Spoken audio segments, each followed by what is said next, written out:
गायत्री देवी को अंदाजा भी नहीं था कि उसका झूठ इतनी जल्दी पकड़ा जाएगा। वहीं सेक्रेटरी की आंखों में अभी तक गुस्सा भरा हुआ था। आप दोनों जिस कंपनी में काम कर रहे हैं उसी को मिलकर लूट रहे हैं। आपको शर्म आनी चाहिए। आपकी इन करतूतों की वजह से आपको जेल भी हो सकती है, इस बात का अंदाजा भी है आप दोनों को। अपनी बात पूरी कर सेक्रेटरी कॉन्फ्रेंस रूम में बैठे सभी लोगों को देखने लगी और अगले ही पल गेट से बाहर निकल गई। सेक्रेटरी के जाते ही कॉन्फ्रेंस रूम में सन्नाटा छा गया।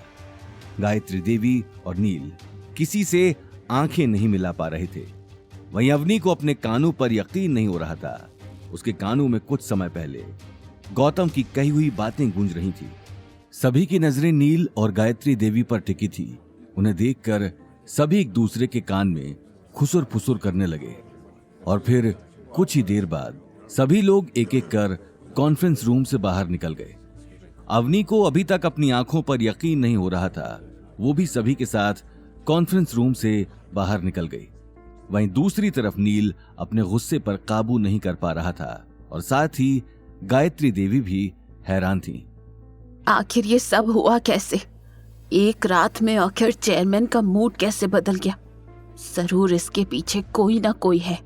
हाँ, और मैं जानता हूं कि कौन है। ये कहते ही नील गुस्से में गेट से बाहर निकल गया। उसका गुस्से भरा चेहरा देखकर गायत्री देवी तुरंत उसे रोकने के लिए पीछे पीछे चली गई। वहीं दूसरी तरफ अवनी की आंखों में खुशी साफ दिखाई दे रही थी। वो ये बात बताने के लिए गौतम के पास वेटिंग रूम में आ गई। गौतम अवनी का खिला हुआ चेहरा देखते ही सारी बातें समझ चुका था। गौतम, मुझे यकीन नहीं हो रहा, तुमने जैसा कहा था वैसा। अवनी आगे कुछ बोलती उससे पहले नील वहां पहुंच गया। उन दोनों को हंसते हुए देखकर नील ने कहा, अच्छा तो ये सब तुमने किया है?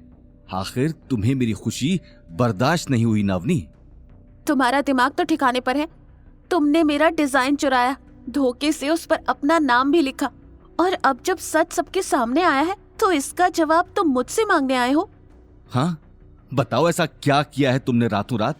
कहीं ऐसा तो नहीं कि इस प्रोजेक्ट को लेने के चक्कर में तुमने चेयरमैन से कॉम्प्रोमाइज कर दिया हो? ये कहते हुए नील अवनी के पास आने लगा, लेकिन गौतम ने उसी वक्त गुस्से में उसके कंधे पर हाथ रख दिया। बस बहुत हुआ। इसके आगे अपने गंदे मुंह से अवनी के खिलाफ एक भी शब्द निकाला तो मैं तेरा क्या हाल करने वाला हूं वो तू सोच भी नहीं सकता। क्या करेगा? मारेगा? अबे तेरे जैसे मैं अपनी जेब में लेकर घूमता हूं। साले खुद की बीवी तो संभलती नहीं और मुझे धमकी दे रहा है। पता नहीं किस किस से अपना मुंह काला कराए फिर रही है। कल गई होगी चेयरमैन के पास अपने हुस्न का जादू चलाने, तभी तो उन्होंने रातों रात मुझे कॉन्ट्रैक्ट देने से मना कर दिया। गौतम गुस्से में आग बबूला हो चुका था। उसने आव देखा न ताव और नील के चेहरे पर एक जोरदार घूंसा मार दिया।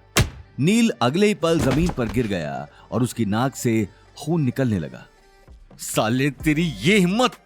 नील अपनी नाक से खून साफ कर गौतम को मारने के लिए आगे बढ़ा, लेकिन गौतम ने उसी वक्त कसकर उसका कॉलर पकड़ लिया।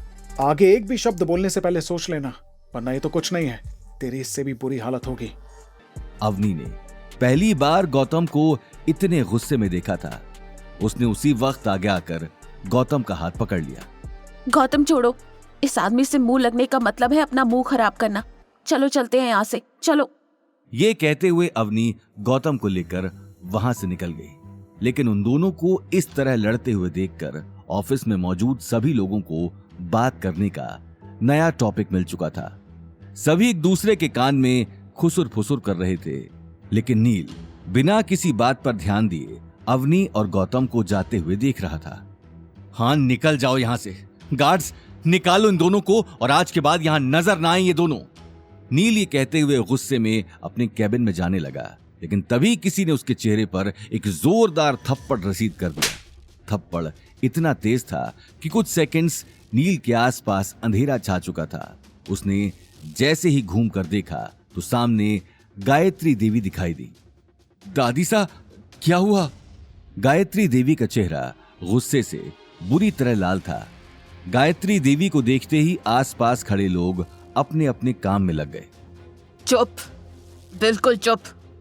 इतना सब कुछ होने के बाद भी तुम्हारा पेट नहीं भरा जो ऑफिस के लोगों के सामने तमाशा कर रहे हो?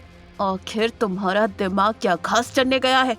सॉरी दादी सा, वो मैं गुस्से में था क्योंकि ये सब जिसने भी किया है मैं उसका पता कर लूंगी, इसीलिए तुम अब चुप रहो।